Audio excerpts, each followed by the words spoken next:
This partnership cannot be dissolved, although it may appear at times to have been dissolved.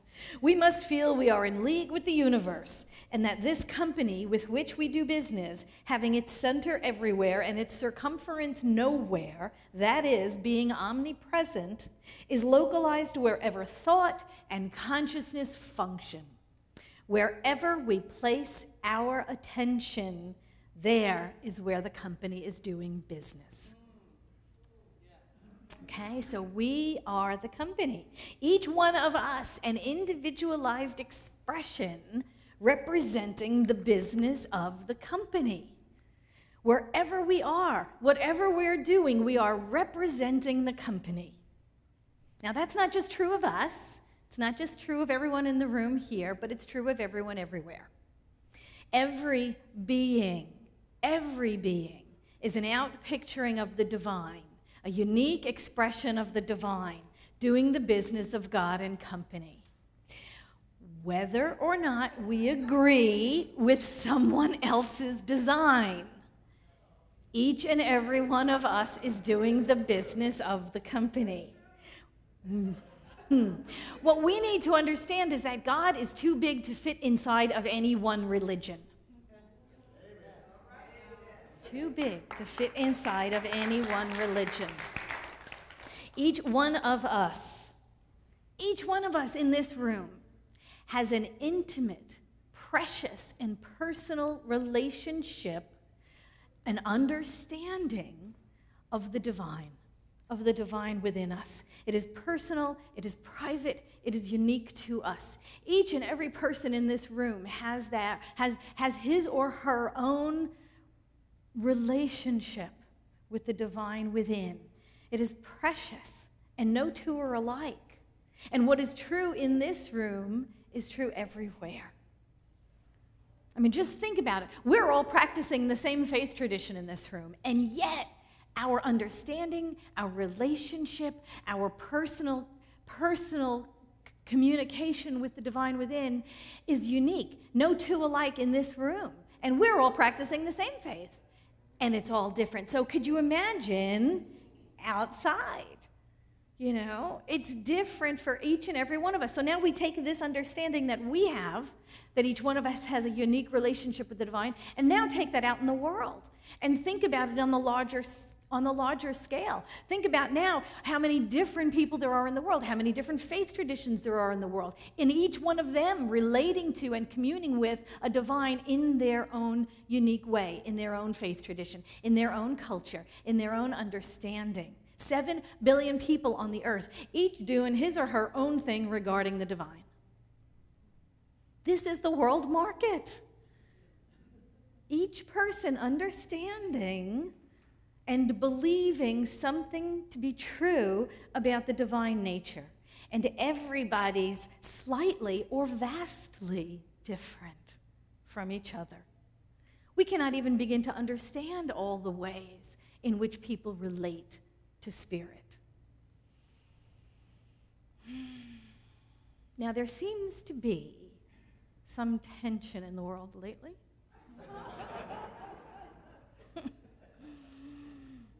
It's an understatement, right?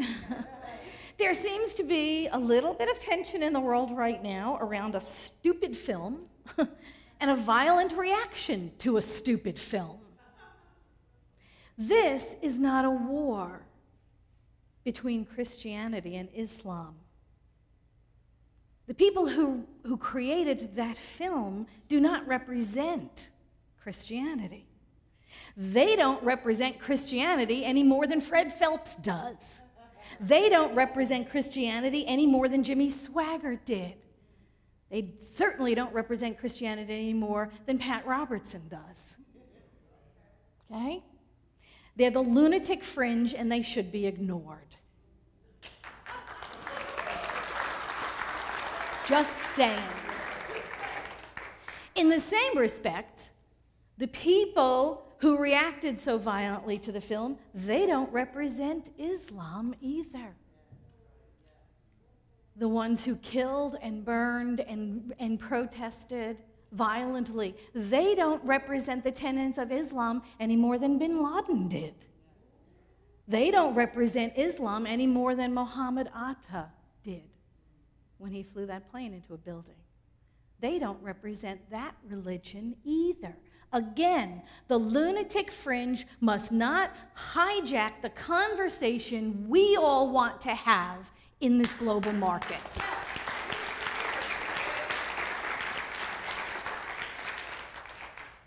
Ernest Holmes gave a talk back in 1955, and he called it Using Your Assets. And he said this. He said, across the doorway of the portal of the eternal days of God is indelibly inscribed the word others. No one is permitted to enter alone. No one is permitted to enter while his or her own belief leaves somebody else out. The only hell there is for you or for me is the one our unconscious sense of guilt projects into the punishment of others to relieve the tension of our own self-condemnation. There is no other hell, and that is all we have to add to it. These are our spiritual assets. This is the power that the Eternal has given to us, and in our ignorance, we have misused it. The only other that exists is in our own mind, is our own human mind. God does not see other. God does not pit one religion against another. Spirit does not claim authenticity over one spiritual path over another. We are given free will to find our way, to find our own experience of the divine. No better than anyone else's personal experience of the divine. We are free to believe anything about God and our relationship to it, but our belief about what is true regarding the nature of the divine must end at the free will of another to believe what he or she believes is true about the divine. My freedom to exercise my belief system ends at your freedom to exercise your belief system, and that is where the challenge lies. That is where the challenge lies. This is not a war on Christianity or on Islam or on Buddhism or on Zoroastrianism or on Druze or on atheism. This is not a war on any of it, on any belief system. There is a challenge, however, to allow people to practice the belief system of his or her choice without judgment and without condemnation. I fully embrace anyone's choice of spiritual path, but do not tell me it is the only one true path.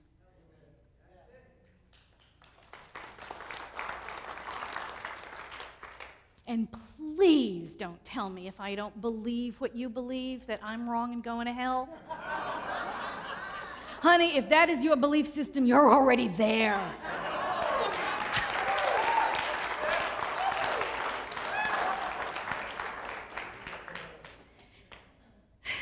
In the 1600s, the Catholic Church condemned Galileo, forcing him to recant his assertion that the earth was not the center of the universe. Now, fast forward to 1991. The Catholic Church issued a formal paper stating they believed Galileo was right. Really? It only took you 300 and some odd years to get to that point? Congratulations. Here's the thing. Fundamentalist groups can no longer defend the indefensible. Science is proving that, the sun doesn't revolve around, the earth doesn't revolve, it's not the center of the universe. It's not the center of the universe.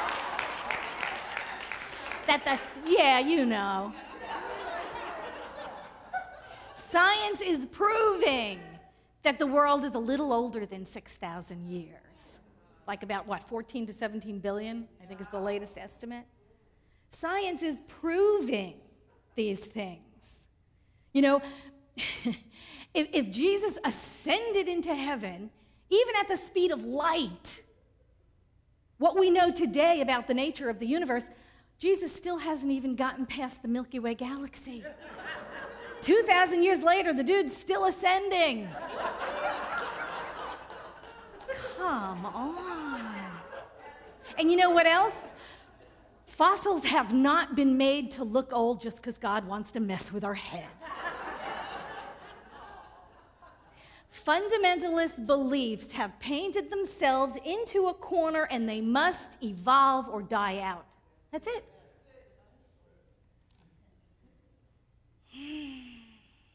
And what is true for one fundamentalist belief is true for all of them.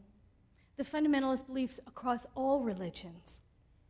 We cannot continue to assert the infallibility of a God of the ancient scriptures that defy logic and modern science, regardless of whose sacred scriptures they are. It's over. It's over, folks. 97% of scientists, including Catholic scientists, agree the earth is some 14 to 17 billion years old. You know, so much for the biblical story of creation. Now, that being said, I don't want to throw them out. They're not meaningless. They're beautiful stories. I love the creation stories of our faith traditions. They are beautiful, and they are poetic, and they're mythic. They're just not factual, historical, accurate. That's all. They are lovely stories. They are romantic stories about a birth of a people, but make no mistake, they are not historical fact. But they have their place, and they are valuable. And when we as a people can grow beyond having these conversations about how many angels can dance on the head of a pin, we can embrace each other as equals, as divine incarnations of spirit. We can look at each other in our wholeness when these silly things that have already been disproven are cast aside. We must grow beyond these definitions. We must grow beyond our definitions of us and them, Christian and Muslim, atheist and Buddhist. Then and only then do we see each other for what we truly are. Divine incarnations of spirit. You know, the Roman Emperor Marcus Aurelius, who's probably history's best known Stoic, said this. He said he reminded himself daily to love the world as much as he loved his native city. Love the world as much as he loved his native city.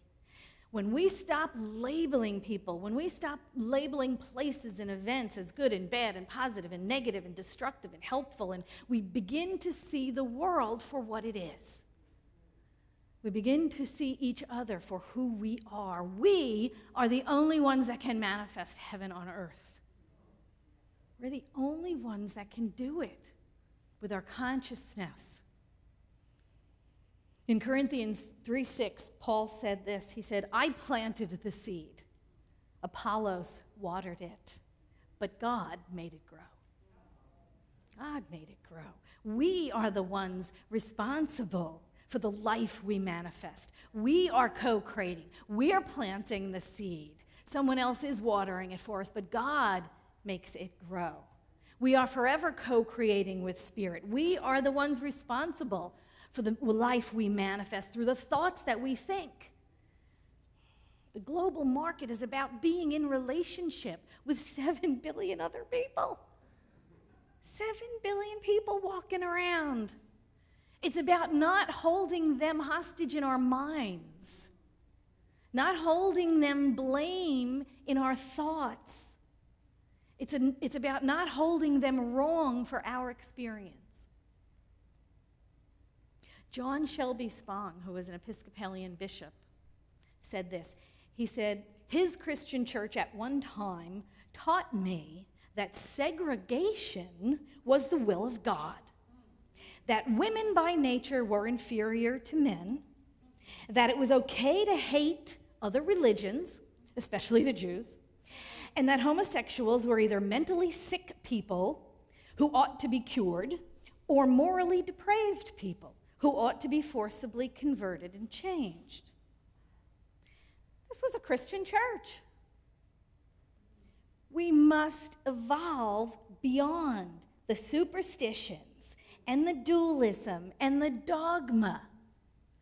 And in order to do that, we have to embrace a greater truth. There is a greater truth to be known.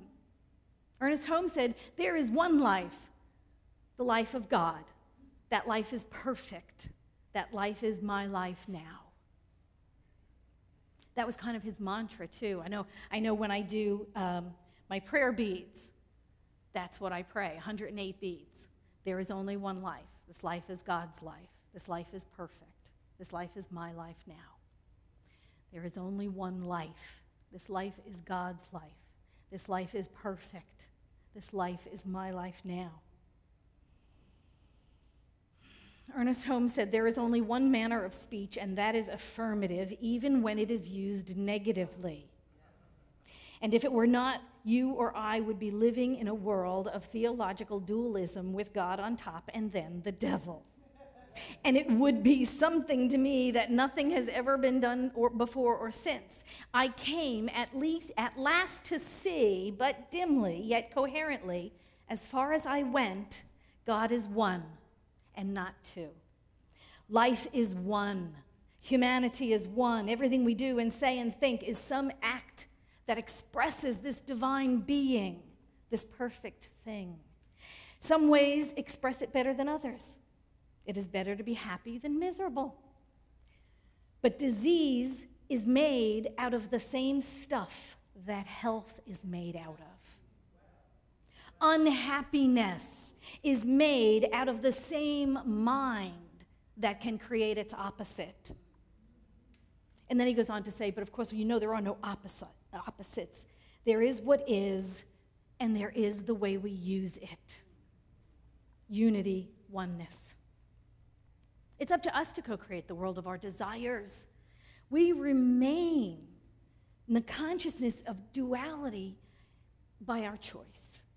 We remain in the consciousness of duality and of hate and of resentment and rejection and judgment by our choice.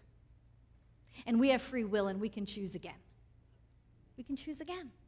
We can choose acceptance. We can choose unity. We can choose love. We can choose balance. This is the global market that I envision. This is the global heart statement that our group, Centers for Spiritual Living, believes in. We believe in a place of love and joy where people are fed. We believe that all people deserve respect. We believe all people should be treated equally. This is the global market that we believe in. We believe in unconditional love. Like Marcus Aurelius said, love the world as much as we love our own small town, our own neighborhood, our own family. Emerson said, God had need of you or he wouldn't have made you. God had need of you or you wouldn't be here. Each one of us on the planet to do this work of awakening to a higher truth. I have these surveys and things you have to fill out, and sometimes it says race. Do you ever see those? And it says, and it says Caucasian and African American and Asian and this and that, and on the bottom it says other. I always check other and I write in human. Human race. That's what we are. We are the human race. There's only one of us. Ernest Holmes said this. He said, don't be afraid. God approves of me, no matter how many mistakes or whoever calls them sins. I am not afraid of the universe in which I live. There is no sin but a mistake and no punishment but a consequence. Ignorance is the only sin there is. I forgive myself and I know that God holds nothing against me. I do not feel rejected. I am dear to the heart of the universe. Say that out loud. I am dear to the heart of the universe. I am dear to the heart of the universe.